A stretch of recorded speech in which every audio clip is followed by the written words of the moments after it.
আসসালামু আলাইকুম ভিউয়ার্স, আশা করি সবাই ভালো আছেন। আরিশা কুকিংয়ে সবাইকে স্বাগতম।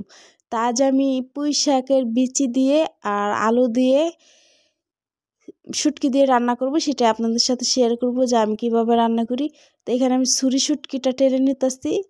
তা আপনারা যে কোনো শুটকি দিয়ে রান্না করে নিতে পারেন। তা আমার কাছে ছুরি শুটকি ছিল, সেটা দিয়ে আমি রান্না করতেছি। তা আমি টেলে নেওয়া শেষ, এখন আমি একটু পানি দিয়ে দিব। আর আমরা পুঁই শাকের বিচিকে বিচি বলি, অনেকে পুঁই শাকের ফল বলে। শুটকিটা আমি একটু সেদ্ধ করে নিছি। শুটকি একটা গন্ধ আসে, সেই গন্ধটা আর আসবে না। তো এখন ঠান্ডা পানি দিয়ে আমি ধুয়ে নিব। তেল গরম করে আমি পেঁয়াজ দিয়ে দিছি, রসুন হালকা করে ভেজে নিব।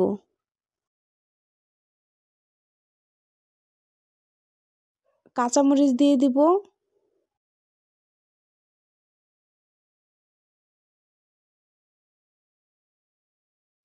শুটকিগুলো আমি পরিষ্কার করে নিছিলাম, সেটাই দিয়ে দিতেছি।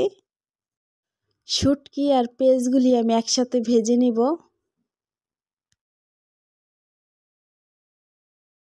আদা রসুন বাটা দিয়ে দিব।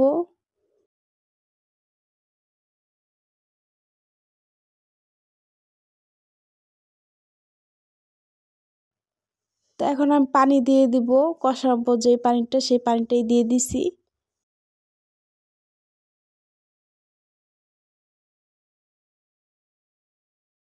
তো এখানে আমি মশলাটা হলুদ, ধনিয়ার গুঁড়া, মরিচ, লবণ দিয়ে একটু নাড়া দিয়ে দিব।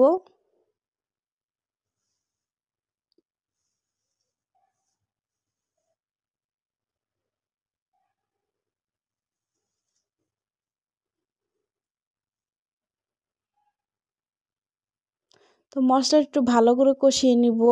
মশলাটা যত কষানো যায় তরকারিটা অতই ভালো লাগে,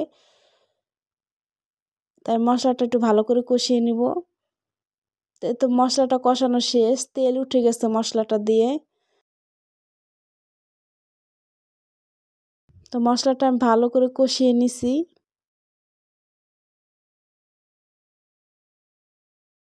তো এখন আমি ওই যে পুঁই শাকের বিচিগুলি দিয়ে দিব।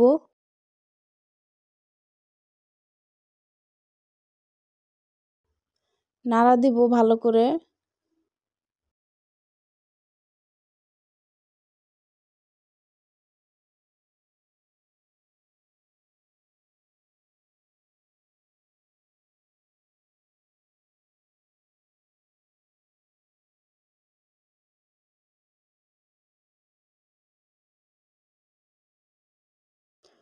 তো ঢাকনা দিয়ে ঢেকে আমি কষিয়ে নিব।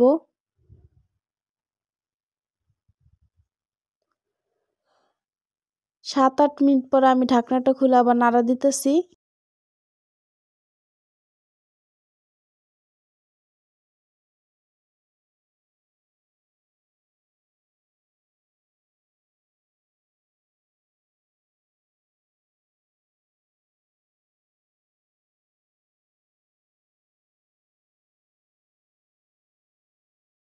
আবার ঢাকনা দিয়ে ঢেকে কষাবো, ঢাকনাটা খুলে আবার নাড়া দিব।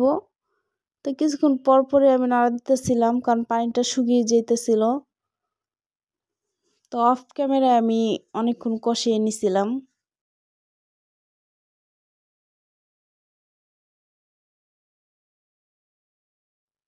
এখন আমি পানি দিয়ে দিব।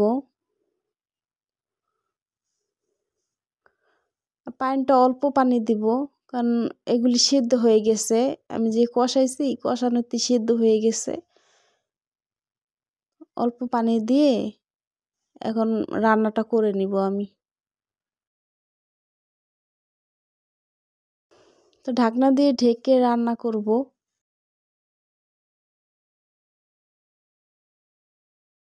তো 10 মিনিট পরে আমি ঢাকনাটা খুলে আবার একটু নাড়া দিতেছি।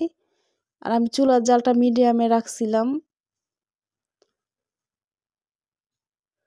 তো আমার রান্না শেষ। তা আমার ভিডিওটা যারা দেখছেন, পুরো ভিডিওটা, তাদেরকে অসংখ্য ধন্যবাদ। আর এখনও যারা আমার চ্যানেলটি সাবস্ক্রাইব করেননি, এখনই সাবস্ক্রাইব লাইক শেয়ার করে আমার পাশে থাকবেন। সবাই ভালো থাকবেন। আল্লাহ হাফেজ।